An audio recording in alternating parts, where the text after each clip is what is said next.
Hey, Adam. Yes. What you know about this? I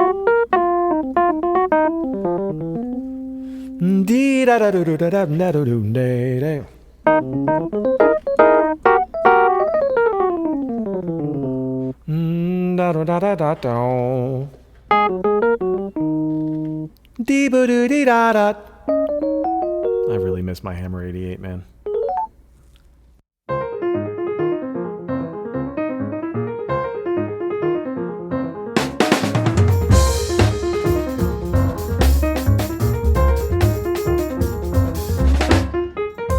I'm Adam Manis. And I'm Peter Martin. And you're listening to the You'll Hear podcast. Music advice coming at you back in the Pod Hall? I think we're going to call this the Pod Hall. This is amazing. It is kind of amazing. Yeah, so we were separated for months of the pandemic. We were sheltering from home. We were doing some remote episodes. Remember, what do you know about Instagram Live episodes? You remember those? Come on, man. We've been through a lot, man. We tried all the platforms, and we were recording remotely up until last week. Yeah, and so we thought we'd come back. We have our extra long table so we can be socially distanced as we podcast. Spiritually together. Connected, but socially distanced, as we like to say. But we're in this big open, we got our 35-foot high ceilings here. Man, I'm ready to go. Go. And we just want to be clear here, and we're excited to be back on YouTube, back on the podcast and everything. But we're very much not like the pandemic is over. I mean, it's still happening. We're trying to just be careful, but also give you guys a little bit of entertainment, a little bit of things. Everyone's been practicing a lot at home, which is great. And so we thought to come back with this episode and talk about 4 scales that every jazz musician should know would be appropriate, because it's a little bit of a back to basics, but it's an important subject. There's nothing more important for me right now except to tell you about AnyTune. Come on. Now you preach it to the choir now, but tell the folks. AnyTune's our great sponsor. We were using them before they were our sponsor. Go to anytune.us/you'll hear it to check out really one of the best tools there is for learning music. It's an amazing transcription tool. Put in your track, whatever classic track you want. You can slow it down without losing pitch. You can change the pitch if you want to. You can set markers and loops. The markers are great to keep your practice organized. I know you're a big organized practicer. I know, man. And efficiency. Can we talk about a little efficiency? That's what it's all about, man. Come on. That's what it's all about. So go to anytune.us/you'll hear it to check it out for yourself. And they are going to be on Android very soon. And maybe stick around to the end of the episode to learn how you could be one of the first on Android with AnyTune. Ooh, a little beta program maybe in effect. Yeah. Nice. So what are we talking about today? Okay, 4 scales every jazz musician should know. Did you hear how I phrased that? Yeah, you said should know, not 4 scales every jazz musician might want to check out. Right. You didn't say 4 scales every jazz saxophonist should know, or every bebop pianist should know. No. You said 4 scales every jazz musician should know. Yeah. And now that I'm thinking about it, we could have said 4 scales every jazz musician better had know, but we didn't want to go that far. We said should. We're going to leave it up to you if you're going to take it upon yourself. Yeah, we're at like 85% dogmatism with this right now. We believe most of it. That's right. So we'll go through. Number 1, I think, looking down our list here of scales, it's like some of these scales maybe wouldn't have been used by like Louis Armstrong. Number 1, though, definitely would have been. That's right. And these are not in any particular order, and this is not all inclusive, but these are foundational ones that you definitely want to know before you go on to other ones. And yes, the blues scale, this is so important because it really speaks to, not that you can, and we'll talk about what it is, but not that you can just run up and down it. Not for any of these. Nobody wants to do that. But for what it represents as the foundation of being a great improviser and what it does to put the tools that it puts into your little toolbox that you can pull out at any time. That's right. Our number 1 is the blues scale. It's one of the most foundational scales in this music and a lot of music. It really is the heart and soul of the music to this day. It's still being used by modern jazz musicians in a modern context, and it seems pretty limitless of what we can draw from this amazing scale. Now, one caveat with all of these things, like we're talking about them as scales. I think the blues scale represents this more than any of the others.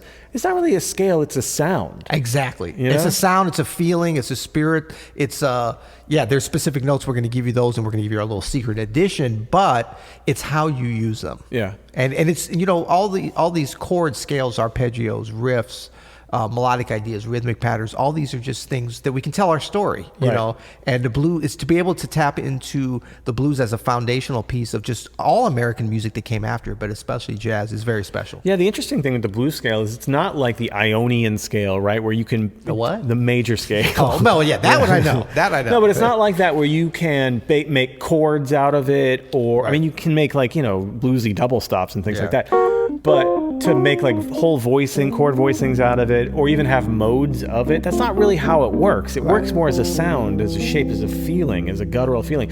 It's got this great play on major versus minor. Like you can play a C blues scale over a C dominant 7 chord, right? So you got that major third in the chord, but the C blues scale is C, E flat, F, G flat, G, and B flat. So you've got that minor third on the scale and the major third in the chord. Now, that's a great sound. It's a great sound, and that I love that you put it, because when I was down here, that's kind of the best way to really get that duality, that tension between the major third and the minor third. And I know some of you will say like, oh, that's the sharp 9, whatever. I mean, it kind of is, but not really. In terms of like the function of the sound and how you tell your story, it's really about that shifting. Well, here's where the secret blues scale comes in, right? Yes. Is we can actually apply that same concept of that difference between major and minor to the scale itself. So I know you love to add in that major third with the minor third on the blues scale. And I think this is a good way to practice it too, especially as you go more advanced level. So we go root, minor third, major third, fourth, flat at fifth, dominant 7th. And if you think about it and hear it that way, then you start to get that, that there's that chromaticism in the middle of it, right? Man. But those are all kind of leading tones. Like that, the major third can be a leading tone down to the minor third. Yeah. But the minor third can be a leading tone up to that. Totally. Flat at 5th, up to the 5th. Yeah, they both can be very strong tones too. Yes. Man, they both are kind of interchangeable. Yeah, and then it kind of gives you a more advanced conception of the harmonic possibilities that you can bring out in your melodic improvisations when you think about that third as an equal partner. So, okay, how do I use the blues scale? Do I just put it on every single chord? Yep. So like a D minor 7, D blues scale, G7, G blues scale, C major 7, C blues scale? Is that how I use it? You do that if you want to sound amateur. Well, I shouldn't totally, like if you're really next level, you can get away with that. Yeah. But generally, we've talked about this before, always worth iterating. Kind of our concept, and a lot of, I think, good players is over the blues, you're on the 1 and then you go to the 4. You're still on that C blues scale. Yeah. And then you go to the 5. You might play the 5 and play some bluesy stuff, but not necessarily a straight blues scale. Yeah. And then you can combine it with the bluesy dominant stuff with a straight blues scale. Still that C blues. So it's really just you're thinking about it as a sound, as an area, as a destination that you can call upon at any time. All right, can I throw one more advanced level to this? Oh, please, throw it at me. What do you know about the major blues scale? Well, I didn't know much until our friend Warren Wolf taught it to. I mean, I knew the sound. I know, yeah. It was so weird the way he said it, though, but it makes sense. It's a sound that we are all familiar with. So the major blues scale is, I always thought about this actually as the relative minor blues scale. So if we're in the key of C, right? If we're on a C blues, like what you were just playing, right? We have our C blues scale. But I always, when I was growing up, I always heard people use the A blues scale over the... Right. Exactly. Yep. And Warren Wolf calls that A blues scale over that C, the C major blues scale. Really, that's just semantics about nomenclature. What you really need to know is over like a C7 chord, right? You can play either the C blues scale or the A blues scale or quote unquote C major blues scale. Yeah. And you can interchange between the two of them. Like do a little chorus mixing in both. Yeah.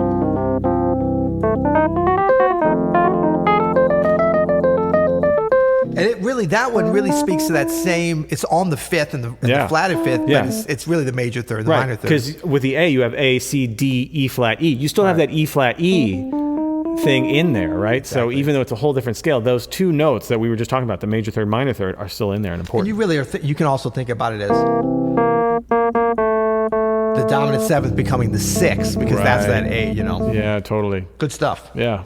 That's blues scale. So let's go on to number 2 of our 4 scales every jazz musician should know. Now, this is definitely one that Louis Armstrong probably didn't play a lot of. But I think I might have heard him play, but we'll come back in another episode on that. Okay. But you're right. It's not necessarily something associated with him. Yeah, this came about a little bit later. This is the altered scale. The altered scale, right. Yeah. Altered scale.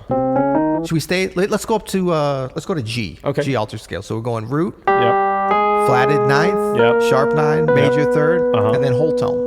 And then whole tone. You've converted me. I can see now. I forced you into it. Yeah, the altered scale. We've talked about this before on the podcast. It's such a cool scale, especially if you want to do a dominant chord going to a minor chord. It's really your most useful option. It's really like straight down the middle. That's what you want to use. So if again you have a G7 altered, right? An altered chord, G7 or G7 sharp 9 flat 13. Right? If we use the G altered, right, that G, A flat, B, B, C sharp, D sharp, F, right? Yep. That is a great sound going to that C minor 6, right, or C minor 7. Yeah. Either one. Yeah, and you know what? I was just remembering too that some of these scales, and well, not just a few of them, but this one for sure, you can play it as a voicing. That's a very Herbie Hancock expedition, just right? Take the whole scale. Yeah. Yeah, and that's all lined up in a row diatonically within an octave. Of course, you can stretch them out. So, sometimes when you take just one note, if you know the right one, and stretch it out. So this would be all in a row. I'm going to take out the sharp 9, the B flat, and put it on top. Yeah. That's kind of nice. Again, for any dominant chord going to a minor chord, the altered is chef's kiss. It's the way to go. I mean, it really is. Yeah. And that leads us into our 3rd scale that every jazz musician should know. This is kind of the opposite of that. This is the diminished scale, right? So the half whole diminished scale is where we'll start. This is a scale that you would use over a dominant chord going to a 1 chord again, but this time the 1, it sounds best if the 1 is major, right? So if you have a 5-1 going to let's say we do the same G7, but we do G7 flat 9, or let's say do G13 flat 9 sharp 11. Yeah. Right? So this is where the G half whole diminished scale comes in great. Now we're gonna spell out this scale, and the first 4 notes are gonna seem very familiar. G, yes. A flat, B flat, B. Now here's where we take a little bit of a departure. Right, from the altered scale. From the altered scale. C sharp, D, E, F. Man, we're right there, man. Exactly. So this is a scale that's based off of a very simple pattern: half step, whole step, half step, whole step, half step, whole step, half step, whole step. Yeah. And this ad infinitum. Exactly, and it just keeps going. And so whenever you see like G7 flat 9, what they really want is probably this kind of sound, like this kind of sound going to a C major 7. Hit it to him, Pete. Yeah, totally. I mean, that's Jazz 101, baby. That's right. Now, let's just talk a little bit about on this scale, and this can be applied to the other 4 scales, and as well as pretty much any scale. Get creative with your practice. Always a reminder. This is not just about, it's about learning them in all the keys and stuff like that, of course. But you want to be thinking from the beginning about different ways that you can apply them, learn them, internalize the technique on your particular instrument. So for this, diminished, I'm always thinking about broken thirds. Yeah. Because that's changing up the order. You know what I like to do? Check this out. Start with this pattern. G, B, D, F. I mean, that's just a that's just a G7 chord, right? Right down the middle. Now take that up the diminished scale. Wait, whoa. Right? It gets weird fast. That's what I'm saying, man. This is what's so cool about the diminished scale. You just start one pattern, you're like, I wonder what happened if I just move this up the diminished scale. You're going to let a lot of cool stuff happen. Yeah. And to do that, too, I would say you start with the thirds, and then maybe fifths. Yeah. That'll kind of help you. Then you can go up to the sevenths, break it up with major thirds, minor thirds, whatever you're feeling. No, it really is such a, the diminished scale for me is it's such an easy way to incorporate some cool patterns because you just set it and forget it. Yep. What was that? That was some kind of commercial in the 70s? Set it and forget it. Some kind of hair coloring. That's right. Okay, what's our 4th scale that every jazz musician should know? Well, this is the pentatonic. Oh, yeah. This is the pentatonic. And this one's so important because it kind of goes next level with, well, it's a little bit of a combination in a way of some of the things we talked about the blues scale and with the diminished scale. Can we talk about the history of the pentatonic scale in the jazz language? Does that get into some demonic stuff with the pentagram? I don't want to go that far back. No. Okay. Like think Art Tatum, right? Think about like big runs coming down a pentatonic scale. Yeah. That's kind of like when I think about like the how the pentatonic scale used to be used. A lot of that kind of like flourishing Art Tatum-y runs. Oscar Peterson would play them like that. But then in the 60s, gentleman by the name of McCoy Tyner came along. Great changed the game. And got into more straight pentatonic patterns. That's right. Fourth quartal, as I recently learned it was called. Quartal. It's a and weird then, like, word. kind of like your concept too about, with moving up broken sevenths, basically through the diminished. Yeah. Same kind of interesting patterns can come about over. Totally. But with force, right? Yeah. So we go C minor pentatonic, and we'll talk about major minor pentatonic. A little bit of controversy. But if we go up in a diatonic fashion, starting there, it's not always gonna be force because and we'll talk about what the notes are, but you get some triads in there too, right? Yeah. Can I give a pro tip for the pentatonics? Please. When you're messing, like, let's just say we're playing on one chord. We're playing on a C minor. Oh, wait, hold up a second. Okay, we're playing on a C minor. Okay, I said it. Go. Thank you for that. I'm so glad that the dad jokes didn't die away in the pentatonic scale. Okay, so Happy Father's Day, by the way. Happy Father's Day to you. So we're playing on a C minor 7. We're playing a C minor pentatonic, right? Get to know your neighboring pentatonics a half step above and below, because you can slip and slide with those Joneses all day long. You know what I'm saying? Hit them, Pete.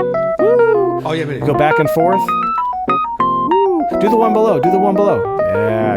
Yeah. Oh, see? How slick is that? Yeah, and I mean, a real easy application and basic, but useful forever is to, when you slip and slide in and out of them, change direction. So you might you might, as opposed to, I mean, that's cool, but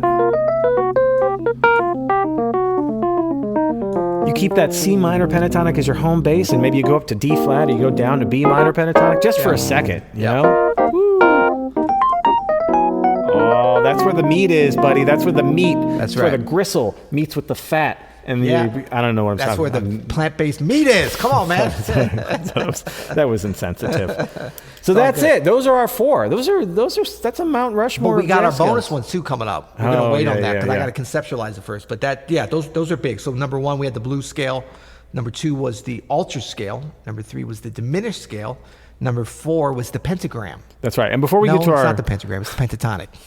It's a pentagram.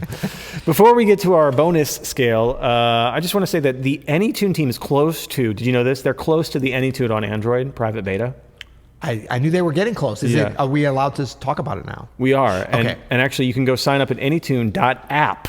That's .app/Android, and you could sign up for the private AnyTune Android beta. Now, I have an iPhone because I'm a basic Bob, and I use it on the iPhone, and it's beautiful on the iPhone. Yeah. But soon, Android folks will not be left out. But I mean, I'm not surprised AnyTune is doing it. They're such a thoughtful company, not only from a musical standpoint, but from a software development standpoint, that they don't just throw stuff out there. And so they've been developing this for a while, and it's a totally different system that they have to deal with on Android. But I've no doubt it's going to be great. So get up on that beta test. And we'll put a link here in the description. Go to anytune.app/Android to check out the beta test of AnyTune Android. Yeah, and just if you're not on Android or you want to check out the Mac or the Windows app, they are apps. They're programs for your computer or the iPhone app, which is great.